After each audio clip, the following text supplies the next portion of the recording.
Hallo zusammen, die Suunto Vertical 2 ist heute erschienen. Ich hatte vorab schon die Möglichkeit, die Uhr zu testen und möchte einfach zeigen, was hier die Neuerungen sind. Ja, da haben wir auch schon in der Mitte die neue Suunto Vertical 2 mit dem grünen Armband. Auf der linken Seite ist das Vorgängermodell, die Suunto Vertical 1, und auf der rechten Seite zum Vergleich die Suunto Race 2, die ebenfalls erst vor kurzem erschienen ist. Die Suunto Vertical 2 erscheint dabei in zwei Varianten. Du kannst dich einmal zwischen einer Stainless Steel Version entscheiden und einer Titan Version. Was die Größe angeht, so ist die Uhr mit 49 mm gleich groß geblieben, auch die Dicke ist noch bei 13,6 mm. Was das Gewicht der Uhr angeht, so wiegt die Stainless Steel Version hier 86 Gramm und die Titan Version ist etwas leichter mit 74 Gramm. Das Gehäuse der Suunto Vertical 2 ist dann bis zu 100 Meter wasserdicht, genauso wie bei der Suunto Vertical 1, und die Tauchtiefe bzw. die Bedienelemente sind in der Tauchtiefe von 10 Meter ausgelegt. Preislich liegen wir bei der Stainless Steel Version bei 599 €, während die Titan Version 100 € teurer ist mit 699 €. Die erste große hardware-technische Änderung haben wir hier vorne, das können wir gleich direkt sehen. Die Suunto Vertical 2 ist die erste Suunto-Uhr, die hier nativ eine Taschenlampe verbaut hat. Das heißt also, wir können jetzt auch hier auf eine Schnelltaste die Taschenlampe drauflegen. Wenn wir jetzt hier länger draufdrücken, habt ihr nämlich die Möglichkeit, diese nun zu aktivieren. Das sehen wir jetzt hier. Du kannst dann auch hier zwischen verschiedenen Helligkeitsstufen einstellen. Und das Ganze geht dann immer hier in 25% Schritten. Du hast aber auch die Möglichkeit zu sagen, okay, ich möchte jetzt hier rotes Licht haben. Das wird ebenfalls hiermit unterstützt. Oder du hast dann auch die Möglichkeit, hier SOS zu verwenden. Als auch eine sanfte Atembewegung, die dann wieder auf- und abdimmt. Und es gibt dann auch noch die Option, hier einen Alarm zu nutzen mit einem Rotlicht. Und du hast dann auch während der Aktivität die Möglichkeit, wenn du unten rechts länger auf die Taste drückst, kommst du nämlich hier in die Systemsteuerung hinein. Und wenn du jetzt hier runter scrollst, da gibt es dann auch die Taschenlampe und diese kannst du ebenfalls hier mit aktivieren und dann während der Aktivität nutzen. Eine offensichtliche Änderung, die euch wahrscheinlich jetzt schon direkt aufgefallen ist, ist auch das Display. Während die Vertical 1 hier noch ein Memory in Pixel Display hatte mit einer Hintergrundbeleuchtung, so bekommen wir jetzt hier mit der Vertical 2 hier ein AMOLED Touch Display angeboten.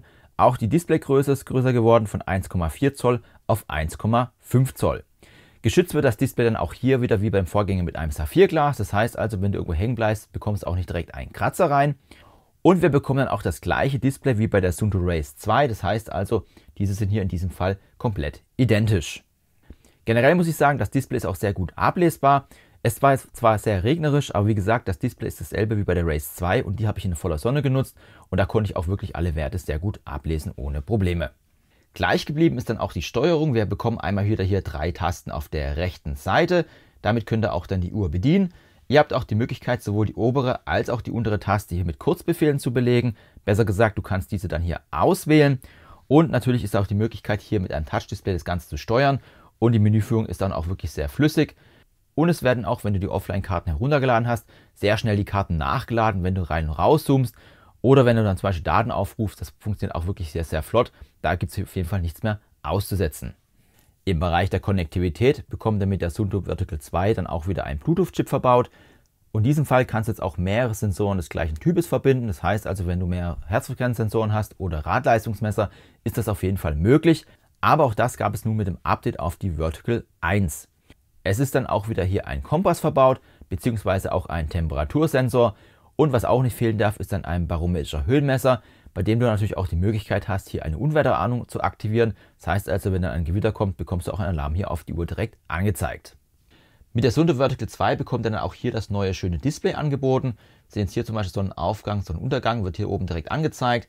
Ihr habt hier den Verlauf des Wetters, ist ebenfalls mit dabei. Wir sehen hier auch Heppenheim, aktuell 13 Grad, maximal sind 14, 10 Grad ist Minimum. Und ihr habt eine schöne Uhrenübersicht inklusive Akkustand und das finde ich wirklich sehr gut gelungen. Die Suunto Vertical 2 ist dann aber auch hier an den Suunto Plus Store angebunden. Das heißt also, du kannst dann auch weitere Zifferblätter herunterladen, die jetzt nicht auf die Uhr installiert sind. Oder du kannst auch weitere Funktionen nutzen. Zum Beispiel von Shimano der DY2-Schaltung gibt es mittlerweile auch ein Widget, was du hier auf dieser Uhr verwenden kannst. Im Bereich der allgemeinen Widgets bekommst du natürlich dann einmal das Wetter angeboten. Hier siehst du nochmal alles schön im Detail, wie sich das Wetter entwickelt, als dann auch mit den Prognosen für die nächsten Stunden. Und da hast du alles mit dem Überblick. Du hast auch die Option, während der Aktivität hier Wettervorhersagen dir direkt als Datenfeld anzeigen zu lassen. In diesem Fall für Wind und für die Temperatur. Dann gibt es natürlich auch eine Übersicht des Sonnenaufgangs und Sonnenuntergangs. Hier siehst du zum Beispiel nochmal den Verlauf, als dann auch wie voll der Mond ist mit 21%. Und wir sehen auch hier nochmal Tageslicht heute und dann auch immer die Zeit, als dann auch immer den Mondverlauf. Im Bereich der smarten Funktion ist die Suunto Vertical 2 weiterhin sehr eingeschränkt. Ihr bekommt natürlich einmal die Option hier die Medien zu steuern. Das heißt also, wenn die Musik auf dem Handy läuft, kannst du die dann hier laut und leiser machen oder weiter skippen. Und es gibt dann auch einen Überblick über die Benachrichtigungen, die man aufs Handy bekommt. Dabei ist aber so, dass du die hier nur lesen kannst und auch nur sehr eingeschränkt. Und Antworten ist auf jeden Fall an dieser Stelle hier nicht möglich. Wir sehen auch hier, das ist sehr wenig Text, was ihr da lesen könnt. Suunto-Uhren kauft man aber jetzt nicht hauptsächlich wegen den smarten Funktionen, sondern eher wegen den Fitness- und Sportfunktionen.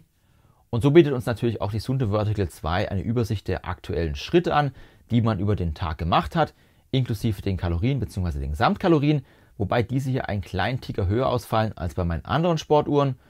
Du bekommst dann auch den Ressourcenmonitor angezeigt. Und da muss ich aber sagen, dass der hier nicht wirklich so ganz genau ist. Wir sehen zwar hier einen Verlauf, weil ich jetzt heute eine Aktivität gemacht habe, aber wir sehen auch hier, der ganze Tag war hier durchgehend gleich. Da hat die Garmin Body Battery oder von Amaze wie der Biocharge-Wert hier deutlich mehr Aussagekraft als die Ressourcen hier bei der Suunto-Uhr. Natürlich wird dann auch der Schlaf aufgezeichnet, sofern du die Uhr trägst. Man kann ganz gut sehen, ich habe es nämlich vergessen einmal anzuziehen, deswegen haben wir hier eine Lücke. Wir bekommen dann eine Übersicht der letzten Nacht angezeigt, aber dann auch hier die Schlafqualität wird ausgewertet und natürlich dann die durchschnittliche Herzfrequenz als auch die minimale. Und natürlich bekommt das grafisch auch nochmal angezeigt und die Einschlafzeiten, Aufwachzeiten, als dann auch die verschiedenen Schlafphasen. Die Schlafphasen selbst kann ich jetzt nicht bewerten, das kann nur ein Schlaflabor, das habe ich nicht. Was ich aber sagen kann, die Einschlafphasen, Aufwachphasen wurden bei der Vertical 2 wirklich sehr gut erkannt. Du kannst mit der Vertical 2 dann auch hier Nickerchen aufzeichnen. Kam ich jetzt nicht dazu oder hat sich nicht ergeben, aber in der Suunto Race 2 habe ich es schon gemacht und die hat es auch sehr zuverlässig erkannt, hat ja den gleichen Sensor mit an Bord und davon gehe ich aus, dass die Vertical 2 das auch sehr gut hinbekommt. Und ein weiterer wichtiger Punkt für die Erholung ist dann auch die Herzfrequenzvariabilität. Auch diese wird hier erkannt. Was wir gut sehen können, ich bekomme momentan nur einen 7-Tages-Wert angezeigt. Das liegt einfach daran, man muss nämlich 14 Tage die Uhr tragen, damit du es auch grafisch angezeigt bekommst. Auch hier blende ich es nochmal von der Suunto Race 2 ein. Was etwas schade ist, ich habe ja mit der Suunto Race 2 schon alle Daten aufgezeichnet. Es gibt da eine Historie. Nichtsdestotrotz, alle Uhren von Suunto ermitteln die HRV eigenständig. Das heißt also, die muss jede Uhr 14 Tage getragen werden, damit du einen Wert bekommst. Das bedeutet auch, wenn du jetzt von der Suunto Vertical 1 auf 2 wechselst, musst du auch hier wieder 14 Tage warten. Im Bereich der Trainings-Widgets gibt es dann auch wieder altbekanntes. Ihr bekommt einmal das Trainingsermüdungs-Widget. Hier bekommt dann angezeigt, ob euer Training hier im ausgeglichenen Bereich ist. Wir sind hier momentan alles im Normalbereich. Ihr bekommt vom Coach dann auch noch so eine kleine Beschreibung, was das alles bedeutet und dann nochmal Vergleich der letzten Woche mit dieser Woche. Du kriegst dann auch nochmal einen Überblick über den Trainingsfortschritt. Das heißt also, wie hast du dann trainiert im Vergleich zu den letzten 6 Wochen. Ihr könnt ganz gut sehen, ich habe mein Training gesteigert, moderates Training. Ich war jetzt krank gewesen, deswegen konnte ich jetzt nicht so viel machen am Anfang. Und wir sehen auch hier nochmal den Verlauf. Ihr bekommt nämlich hier dann auch die V2 Max angezeigt, die aber auch hier in einem plausiblen Rahmen ist. Ihr seht dann auch nochmal hier das Fitnessalter mit 40, ein bisschen 2 Jahre jünger. Und was es dann auch gibt, sind dann auch Laufprognosen. Einmal hier für 5 Kilometer, 10 Kilometer, Halbmarathon und Marathon. Und was wir neu auf die Vertical 2 bekommen, ist dann auch der Laktatgrenzwert bzw. Laktatschwellenwert. Da müsst ihr 3 bis 4 Läufe machen, bis dieser Wert kommt. Und wir sehen hier einen Puls von 195 und 89% der maximalen Herzfrequenz wird hier dann verwendet. Neben dem Fortschritt gibt es dann auch noch eine Übersicht des aktuellen Trainingsstatus der Woche. Das wird leider immer jede Woche zurückgesetzt. Das heißt also, montags ist das wieder leer. Wir können sehen hier, wie viel ich jetzt trainiert habe. Hier seht ihr auch nochmal im Überblick, ob ihr dann mehr macht oder weniger. Auch hier, ich habe mein Training etwas gesteigert. Wir sind jetzt hier im hinteren Bereich. Und auch da gibt es dann weitere Coach-Analysen, die werden hier nochmal beschrieben, beziehungsweise einen Überblick zwischen euer Langzeittraining und euer kurzfristiges Training. Das bekommt ihr auch nochmal im Überblick. Dann kann man sehen, dass wir das auch hier nochmal gesteigert haben. Als natürlich dann auch nochmal eine Übersicht, wie viel man diese Woche trainiert hat. Es waren bis jetzt nur 3 Stunden. Wir haben jetzt Freitag. Durchschnittlich trainiere ich immer 4 Stunden 50. Morgen mache ich nochmal einen Lauf. Das heißt also, kommt auch nochmal was hinzu. Was es neu auf der Suunto Vertical 2 gibt, ist dann das Erholungswidget. Hier sehen wir auf einen Blick, wie erholt wir sind, ob wir trainieren sollten oder auch nicht. Wir haben jetzt hier 63%, nicht ganz optimal, aber auch nicht ganz wenig. Und wir sehen auch hier nochmal eine kleine Analyse, die angezeigt wird, als auch nochmal ein Faktor, wie es zusammensetzt. Einmal aus der Herzfrequenzvariabilität, aus dem Schlaf, der mittelmäßig ist und natürlich eurer Trainingsausgeglichenheit und wie ich meine Trainings hier bewertet habe. Generell muss man sagen, der Wert wird hier sehr festgeschrieben. Das heißt also, der ermittelt sich dann morgens einmal, ändert sich dann nicht, außer du machst ein Training, dann wird er nochmal neu berechnet. Es ist aber kein dynamischer Wert, wie man es zum Beispiel von Garmin kennt mit der Trainingsbereitschaft, die sich dann auch über den Tag anpassen kann. Aber auch hier ist es so, dass die Vertical 1 das Erholungswidget bekommen hat. Das heißt also, wenn du ein Update durchführst, dann bekommst du auch das Widget angezeigt. Soll es bei dir noch nicht da sein, mach auf jeden Fall das Update. Ich habe auch mal ein Video zu den aktuellen Updates gemacht für die Suunto Race 1 und Vertical 1. Verlinke ich dir oben mal, kannst du mal reinschauen, da gab es noch weitere Änderungen. Gleich geblieben sind dann auch die Möglichkeiten der Aktivitätsauszeichnung. Du kannst aus über 90 Aktivitäten hier aussuchen, was du dann aufzeichnen möchtest. Zwischen Laufen, Radfahren, als auch Trailrunning oder Triathlon und auch Skifahren und Klettern ist dann auch Reiten mit dabei, Segeln ist möglich oder auch Yoga. Wie wir es von Suunto gewohnt sind, kannst du auch bei der Suunto Vertical 2 alle Datenfelder so einstellen in den Aktivitäten, wie du es dann haben möchtest und bekommst zum Beispiel auch die Wettervorhersage angezeigt für Temperaturen oder Wind, kannst dir auch den aktuellen Akkustand anzeigen lassen oder zum Beispiel auch die Herzfrequenz bzw. Herzfrequenzzonen. Das ist dann natürlich hier alles möglich.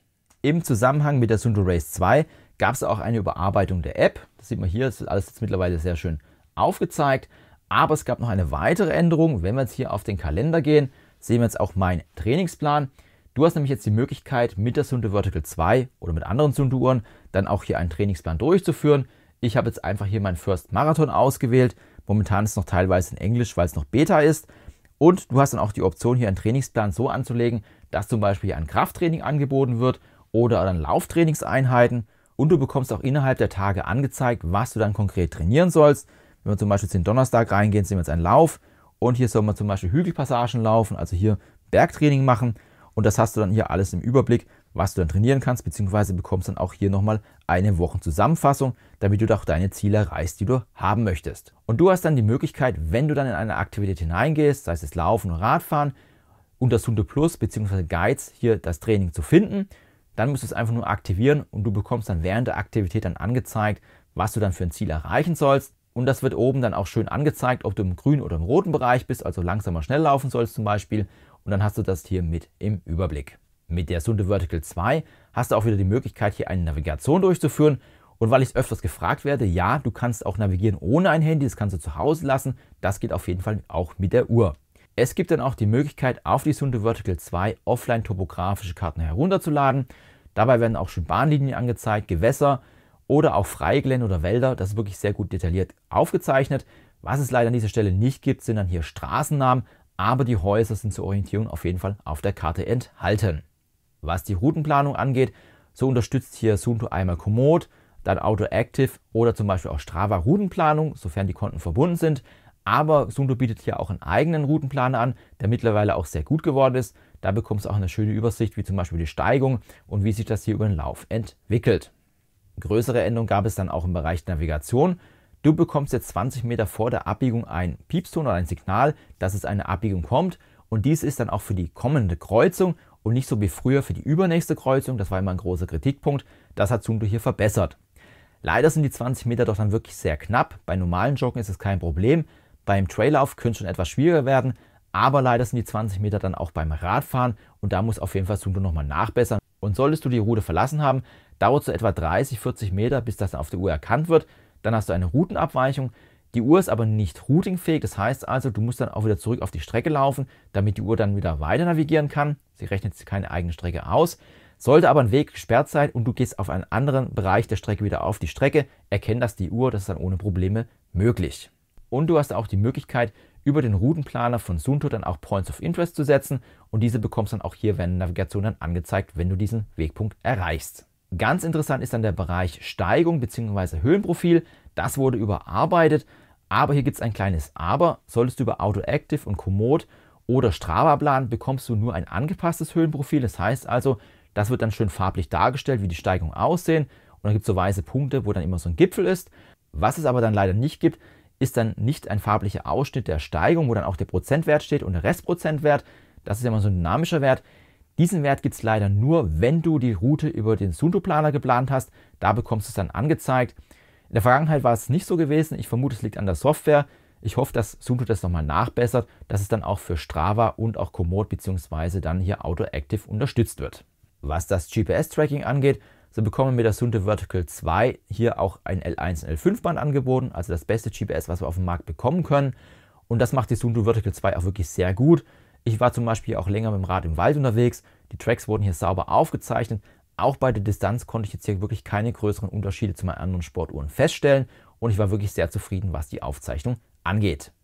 Die nächste größere Hardwareänderung haben wir, wenn wir die Uhren dann mal umdrehen. Wir können sehen, wir bekommen nämlich auch mit der Suunto Vertical 2 den neuesten Herzfrequenzsensor angeboten, den Suunto hat. Wir sehen hier noch den alten, das ist der neue. Ist auch der gleiche, den wir auch schon hier auf der Suunto Race 2 bekommen haben. Aber wie wirkt sich das dann hier bei den Herzfrequenzdaten aus? Ich habe jetzt zum Beispiel einen Traillauf gemacht. Da habe ich aber erst nach 18 Minuten gemerkt, dass ich die Referenzmessung vergessen habe. Deswegen fehlt ein Teil des Laufes. Aber der wichtige Teil ist da, und zwar die Bergab- und Bergaufpassagen. Man kann ganz gut sehen, dass die Vertical 2 hier wirklich sehr gut aufgezeichnet hat. Aber auch zum Vergleich, die Vertical 1 habe ich auch mit dabei gehabt. Diese hat hier durch Updates doch einige Verbesserungen erhalten. Auch da wurden die Herzfrequenzdaten wirklich sehr gut aufgezeichnet. Und dann habe ich nochmal einen zweiten, ruhigeren Lauf gemacht. Das ist natürlich jetzt hier keine große Herausforderung. Aber auch hier hat die Uhr wirklich sehr gut gegenüber eines Brustgurtes performt. Bei einem weiteren Lauf, bei dem ich auch mal hier stehen geblieben bin, gefilmt habe und dann wieder losgelaufen bin, kann man ganz gut sehen, dass auch hier die Verläufe sehr gut erkannt worden sind. Also insgesamt war ich sehr zufrieden, was die Herzfrequenzmessung angeht.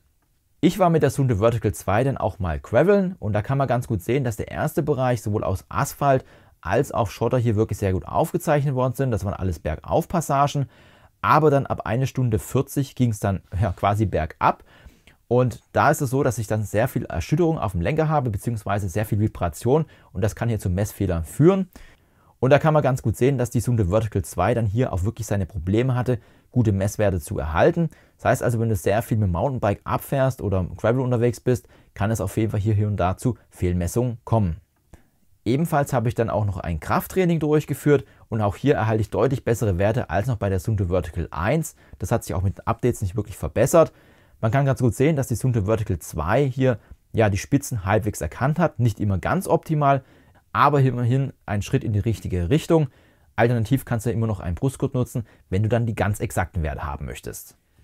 Zu guter Letzt werfen wir noch einen Blick auf die Akkulaufzeit, aber erstmal ganz kurz nochmal auf den Ladeanschluss, weil das dürfte den einen oder anderen auch interessieren. In der Vergangenheit gab es immer Probleme, dass hier der Ladeanschluss nicht immer fest war und die Uhr ist wieder runtergefallen, hat nicht aufgeladen. Das hat Suunto endlich geändert. Wir bekommen hier nämlich einen komplett neuen Ladeanschluss angeboten. Und wenn wir den jetzt hier drauf machen, der ist auch so fest, ihr könnt sogar die Uhr dranhängen. Das heißt also, die Uhr ist dann auch wirklich fixiert und kann hier in Ruhe aufladen. Aufladen während des Trainings ist dann auch möglich. Die Frage kam ja auch schon hier mehrmals auf meinem Kanal. Einbüßen muss die Suunto Vertical 2 dann hier aber mit der Akkulaufzeit.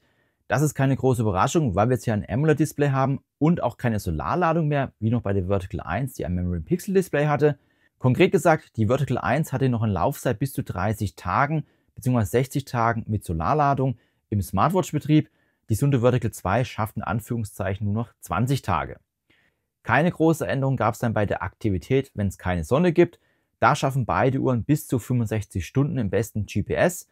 Einzig hier mit der Suunto Vertical 1, wenn die Sonne scheint, kann dann auch bis zu 90 Stunden hier möglich sein. Ich habe mit der Uhr natürlich dann auch hier Akkutests durchgeführt. Bei meinem täglichen Tragen, bei dem ich Schlafaufzeichnung gemacht habe, Herzfrequenzdaten gemessen, als auch Blutsauerstoffwerte und das Always-On-Display eingeschaltet hatte, kam ich auf einen Akkuverbrauch pro Stunde von 0,28%. Das entspricht zu einer Laufzeit von 14 bis 15 Tage, wobei ich dann auch sehr viel auf die Uhr dann mal rumgetippt habe, um was nachzuschauen. Das ist so ein realistischer Wert, den du mit der Suunto Vertical 2 erreichen kannst und ich finde es immer noch einen annehmbaren Bereich. Ganz spannend sind dann auch die Aktivitätsaufzeichnungen. Mit der Suunto Vertical 2 kam ich im Always-On-Betrieb, zum Beispiel beim Radfahren, auf einen Verbrauch von 2,2% pro Stunde. Das entspricht zu einer Laufzeit von etwa 45,5 Stunden, die man mit der Uhr in diesem Modus aufzeichnen kann. Anders sieht es dann bei der Navigation aus, weil hier bekommst du ja viele Signaltöne für Abbiegehinweise und auch Pop-ups. Da hatte ich jetzt einen Akkuverbrauch von 4,69% pro Stunde. Das entspricht zu einer Laufzeit von etwa 21,5 Stunden, wenn du jetzt hier mit der Uhr navigierst im Always-On-Modus. Aber das sind an dieser Stelle jetzt auch meine eigenen Werte. Es kann auch sein, dass es bei dir anders ist, wenn du zum Beispiel die Displayhelligkeit auf niedrig stellst. Ich habe es jetzt auf mittel eingestellt. Wenn du weniger auf die Uhr schaust, vielleicht weniger auf der Karte bist, das sind alles so Faktoren, die die Akkulaufzeit natürlich hier beeinflussen. Nichtsdestotrotz, ich bin mit der Akkulaufzeit der Vertical 2 so in dieser Form hier sehr zufrieden. Möchtest du aber mehr Akkulaufzeit haben, dann ist die Vertical 1 immer noch eine Alternative, die du hier nutzen kannst, weil wie gesagt, die Software-Updates hat die Uhr dann an dieser Stelle auch bekommen. Ja, da komme ich auch zu meinem Fazit der Suunto Vertical 2. Kontrovers wird auf jeden Fall wahrscheinlich diskutiert werden, warum man jetzt von Membrane Pixel Display auf ein AMOLED Display gegangen ist. Ich persönlich mag die Displays, aber ich weiß auch, dass viele in der Community auch die Membrane Pixel Displays mögen. Ob es das nochmal geben wird, kann ich an dieser Stelle nicht beantworten. Was aber schön ist, sind die Updates, was die Taschenlampe angeht, als auch den Herzfrequenzsensor. Gerade letzteres hat die wirklich sehr gut performt, auch schon mit der Race 2 war ich schon sehr zufrieden. Und das ist für mich eigentlich auch schon Grund, fast die Uhr abzudaten. Du kannst mir gerne Kommentare schreiben, was du von der neuen Suunto Vertical 2 hältst. Ist es für dich ein Update wert? Wenn ja, von welcher Uhr würdest du zum Beispiel updaten? Schreib es mal gerne rein. Ich freue mich da auf einen regen Austausch. Wenn du noch mehr rund um Suunto sehen möchtest, ich habe auch mal die Race 2 getestet. Die verlinke ich dir unten mal. Auch eine sehr spannende, interessante Uhr. Beziehungsweise, wenn du neu auf dem Kanal bist, ich habe auch eine Best-of-Playlist meines Kanals. Da kannst du mal schauen, was jetzt sonst noch so alles stattfindet.